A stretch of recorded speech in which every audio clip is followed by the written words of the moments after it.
कहानी की शुरुआत होती है 1972 में, जहाँ पर हम एक कपल को सिएटल के पास एक विला में क्रिसमस सेलिब्रेट करते हुए देखते हैं। लेकिन अचानक उस घर में कुछ अजीब अजीब चीजें होने लगती है और ये सब कुछ क्यों हो रहा है यही चेक करने के लिए वहाँ पर मौजूद वो आदमी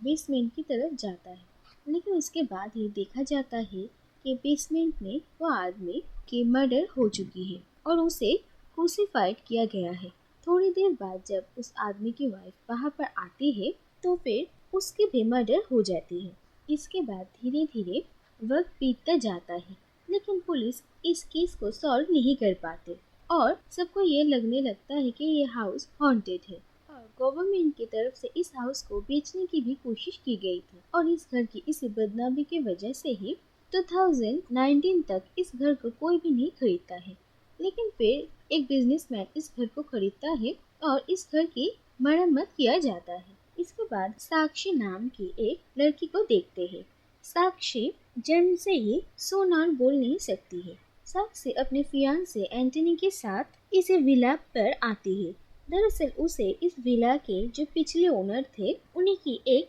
पेंटिंग इस घर में थी और साक्षी वही पेंटिंग लेने के लिए यहाँ पर आती है। लेकिन इस विला के अंदर जाने के कुछ देर बाद ही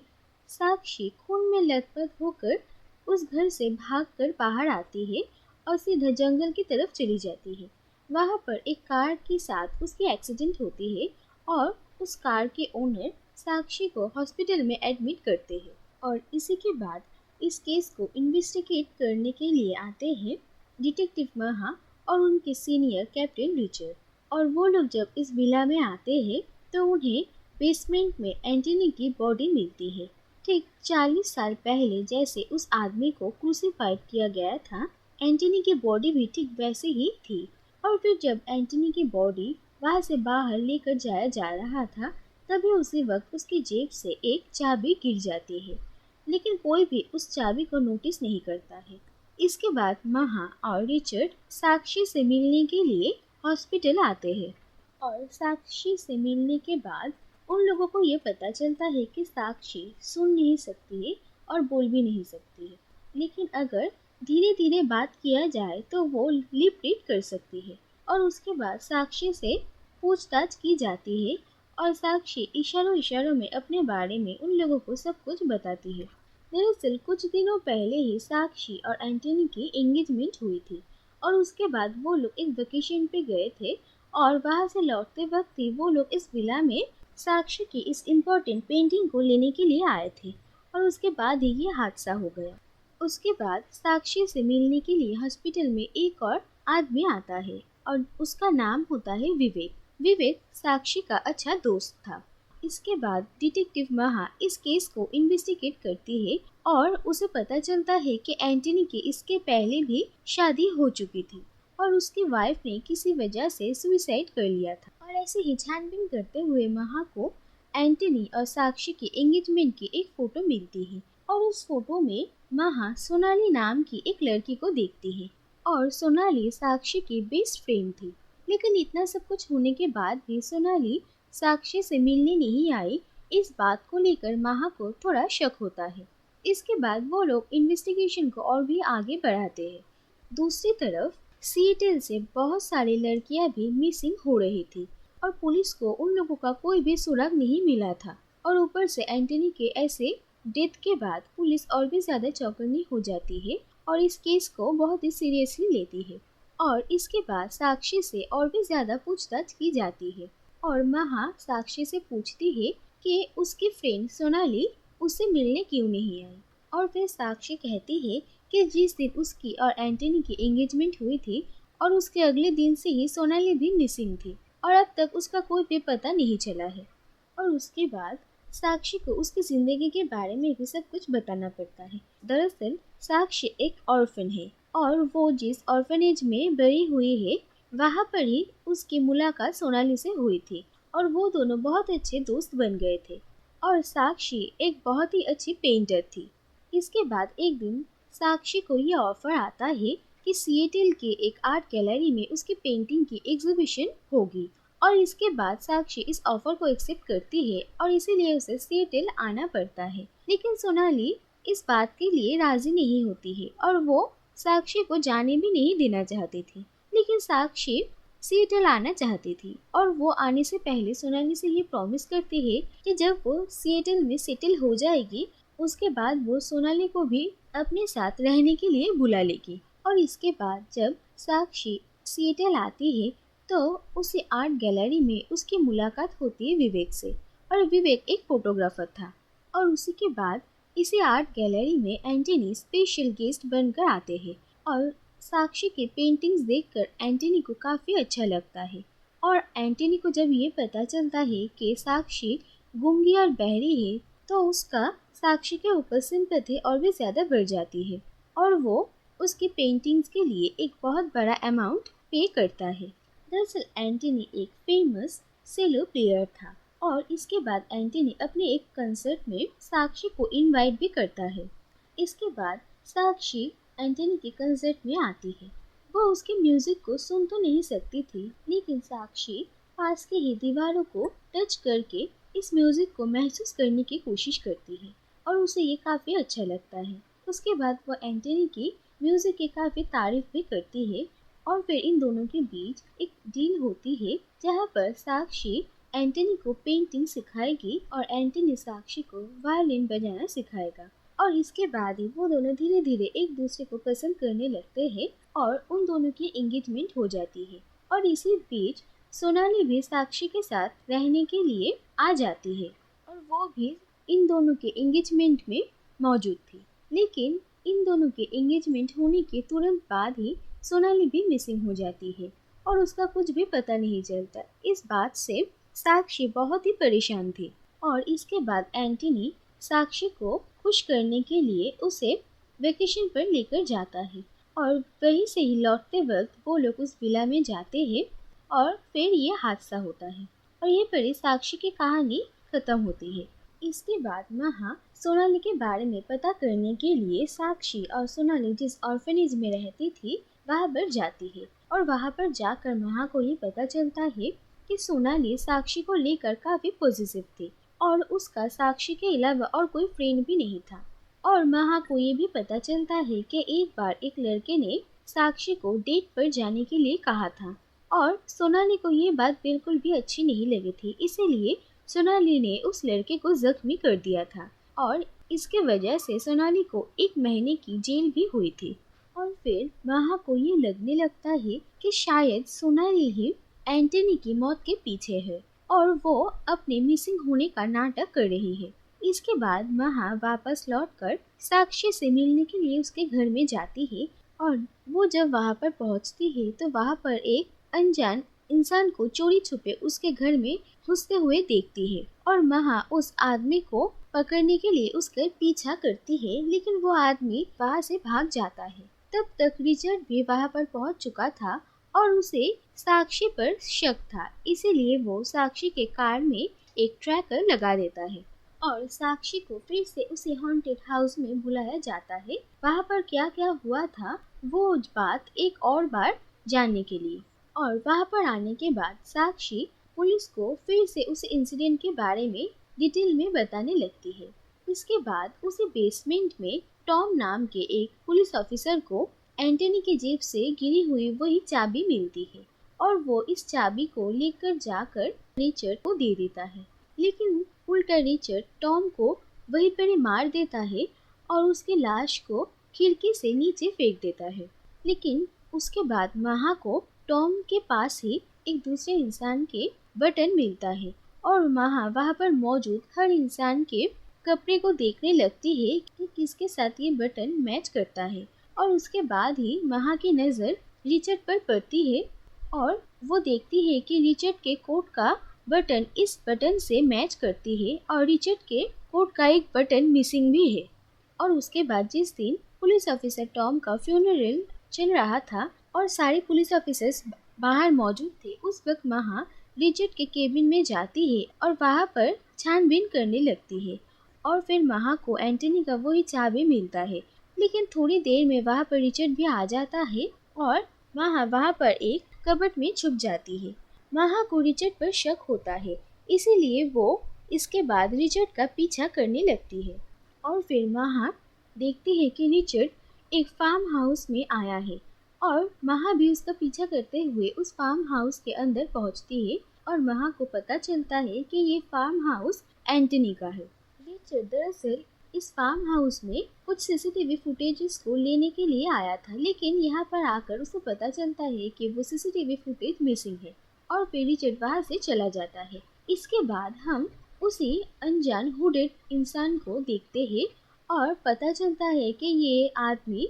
विवेक है। उसके बाद वो साक्षी से एक जगह पर मिलता है और यहाँ से कुछ और बातें पता चलती हैं। दरअसल विवेक और साक्षी भी बहुत अच्छे फ्रेंड्स बन गए थे और इसके बाद ही सोनाली साक्षी के साथ रहने के लिए आती है। लेकिन जैसे कि साक्षी का किसी और से बात करना और दोस्ती करना सोनाली को पसंद नहीं था, इसीलिए वो विवेक को भी कुछ खास पसंद नहीं किया करती थी और उसके साथ बहुत ही रूडली बिहेव करती थी। इस बात से विवेक भी काफी परेशान था, लेकिन इसके बाद साक्षी विवेक को सोनाली के बारे में बताती है। वो कहती है कि सोनाली आसानी से किसी भी इंसान पर भरोसा नहीं कर पाती है और फिर वो एक और इंसिडेंट के बारे में भी बताती है। तब सोनाली और साक्षी एक साथ रहते थे और वो लोग एक कैफे में काम करते थे और फिर एक दिन एक लड़का साक्षी को कॉफी पर जाने के लिए कहता है और साक्षी भी मान जाती है। लेकिन सोनाली साक्षी को उस लड़के पर भरोसा करने के लिए मना करती है और कहती है कि ये लड़का अच्छा नहीं है, लेकिन साक्षी उसकी बात नहीं मानती है और इसी बात को साबित करने के लिए सोनाली भी उन लोगों के साथ जाती है। और जब वो लोग एक साथ बैठे हुए बात कर रहे थे, तब सोनाली अचानक अपना पैर उस लड़के के पैर में टच करती है, जिसके बाद वो लड़का सोनाली के साथ फ्लर्ट करने लगता है और उसके बाद ही गुस्से में सोनाली उस लड़के को जख्मी कर देती है और फिर उसे अरेस्ट कर लिया जाता है। और साक्षी विवेक को ये समझाती है कि विवेक अगर धीरे धीरे सोनाली का भरोसा जीत ले तो सोनाली भी उसे पसंद करने लगेगी और वो भी उससे दोस्ती कर लेगी। और विवेक साक्षी की बात को समझता है और वो सोनाली के साथ बहुत ही अच्छे से और समझदारी के साथ पेश आता है और फिर धीरे धीरे सोनाली और विवेक की भी अच्छी दोस्ती हो जाती है और वो दोनों एक दूसरे को पसंद भी करने लगते हैं और विवेक और सोनाली के रिश्ते से साक्षी बहुत खुश थी। इसके बाद साक्षी सोनाली को लेकर एंटनी के एक कंसर्ट में जाती है और कंसर्ट खत्म होने के बाद एंटनी के फैंस उससे मिलने आते हैं और वहीं पर ही सोनाली देखती है कि एक औरत एंटनी के काफी क्लोज जा रही थी और जाने से पहले वो एंटनी को अपना नंबर भी देती है। और ये बात जब सोनाली साक्षी को कहती है और कहती है कि एंटनी एक अच्छा इंसान नहीं है, तब साक्षी उसकी बातों का यकीन नहीं करती है और साक्षी को ये बात साबित करने के लिए सोनाली एंटनी के साथ फ्लर्ट करने लगती है और उसे मैसेजेस करती है। पहले एंटनी सोनाली को इग्नोर करता है, लेकिन फिर वो भी सोनाली को मिलने के लिए बुलाता है और सोनाली जब ये बात साक्षी को कहती है तो साक्षी सोनाली को कहती है कि शायद एंटनी उसे सामने बिठाकर कुछ समझाना चाहता हो और फिर सोनाली एंटनी से मिलने के लिए जाती है और साक्षी भी उसके साथ साथ जाती है और एंटनी सोनाली को अपने उसी फार्म हाउस में लेकर जाता है और साक्षी तब उन लोगों के पीछे पीछे वहां पर पहुंचती है और वो दूर से ही उन लोगों को देखने लगती है और फिर साक्षी देखती है कि एंटनी भी सोनाली के साथ फ्लर्ट करने लगता है और ये बात देखकर उसे काफी बुरा लगता है और वो थोड़ी देर के लिए जब अपने आंखें दूसरी तरफ करती है और फिर वो जब वापस देखती है तो वो देखती है कि एंटनी ने तब तक सोनाली को मार दिया था और सोनाली की बॉडी नीचे जमीन पर गिरी हुई थी। और उसके बाद वहाँ पर रिचर्ड आता है और वो सोनाली की बॉडी को ठिकाने लगाता है और ये सब कुछ देखकर साक्षी बहुत ही डर जाती है और वहाँ से भाग जाती है और फिर वो विवेक से मिलती है और वो दोनों पुलिस स्टेशन जाकर इस बात के बारे में पुलिस को बताना चाहते थे, लेकिन वहाँ पर पहुंचकर वो लोग रिचर्ड को वहाँ पर देखते हैं, इसीलिए वो लोग वहाँ से लौट आते हैं। और इसी के 2 दिनों बाद साक्षी से मिलने के लिए एंटनी आता है और साक्षी एंटनी के सामने ऐसा दिखावा करती है कि उसे इन सारी बातों का कुछ भी पता नहीं और वो एंटनी से कहती है कि 2 दिनों से सोनाली मिसिंग है और इसके बाद एंटनी साक्षी को लेकर पुलिस स्टेशन आता है और रिचर्ड के सामने ही वो लोग सोनाली की मिसिंग रिपोर्ट लिखवाते हैं। और साक्षी जब वहाँ से बाहर आ रही थी तब वो वहाँ पर कुछ मिसिंग औरतों के फोटोज देखती है और उसे ये याद आता है कि उसने इन सारी औरतों को एंटनी के किसी न किसी कंसर्ट में देखा था। इसके बाद साक्षी इस बात को अपनी तरह से इन्वेस्टिगेट करती है और उसे ये पता चलता है कि ये सारी लड़कियां जिस जिस दिन गायब हुई थी उस दिन एंटीने का भी कंसर्ट हुआ करता था। और साक्षी पुलिस के ऊपर पूरी तरीके से भरोसा नहीं कर पा रही थी, इसीलिए वो फैसला करती है कि वो विवेक के साथ मिलकर खुद ही सोनाली के मौत का बदला लेगी। और ये सब कुछ होने से पहले ही आर्ट गैलरी के एक आदमी साक्षी को इस हॉन्टेड हाउस में रहने वाले उसी पेंटिंग के बारे में भी कहा था और साक्षी इसी बात का फायदा उठाकर उस हॉन्टेड हाउस में जाने का फैसला करती है।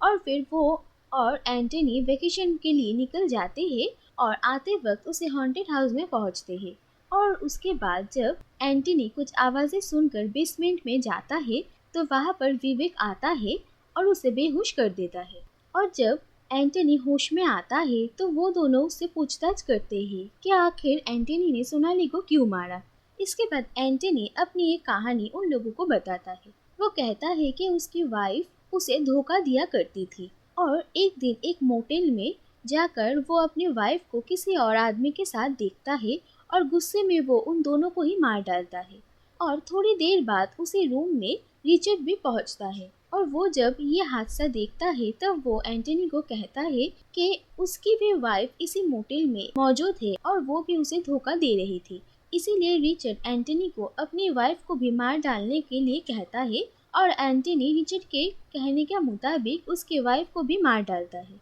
और उसके बाद रिचर्ड इन मर्डर्स के केस को अपने तरीके से हैंडल करता है और फिर रिचर्ड और एंटनी के बीच एक डील होती है। और इसके बाद एंटनी ये फैसला करता है कि जितने भी ऐसी औरतें हैं जो कि अपने रिलेशनशिप में ऑनेस्ट नहीं है, ऐसी औरतों को वो लोग निशाना बनाएंगे और इन लोगों को मार डालेंगे। और रिचर्ड इन सारी बॉडीज को और एविडेंस को कवर करेगा। और एंटनी विवेक को कहता है कि सोनाली उसे भी धोखा दे रही थी और वो एंटनी के साथ फ्लर्ट किया करती थी। लेकिन विवेक एंटनी के सामने सोनाली की सारी सच्चाई बताता है और फिर गुस्से में साक्षी एंटनी को मार डालती है। और उसके बाद विवेक एंटनी की बॉडी को ठीक वैसे ही क्रूसिफाइड करता है जैसे कि 40 साल पहले उस कपल को जैसे मार कर किया गया था। और इसके बाद ही वो लोग अपने प्लान के हिसाब से ही आगे काम करते हैं। और इसके बाद ये दिखाया जाता है कि विवेक और साक्षी ने फाइनली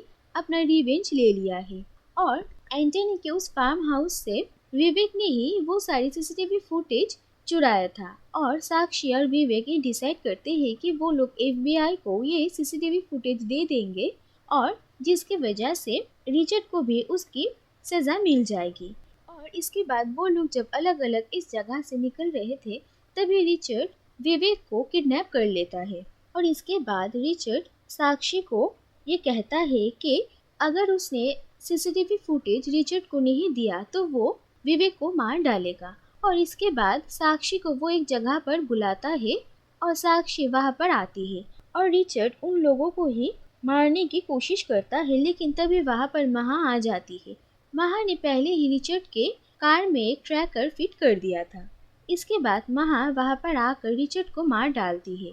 और फिर सबके सामने रिचर्ड और एंटनी ने जो भी सारे मर्डर्स किए थे इसकी सच्चाई आती है। लेकिन एंटनी के मर्डर का केस अनसॉल्व रह जाता है और ये केस क्लोज हो जाता है। और आखिर में हम देखते हैं कि विवेक और साक्षी दोनों ही सोनाली के ग्रेव के पास आए हुए हैं और वो दोनों ही सोनाली को याद करते हैं।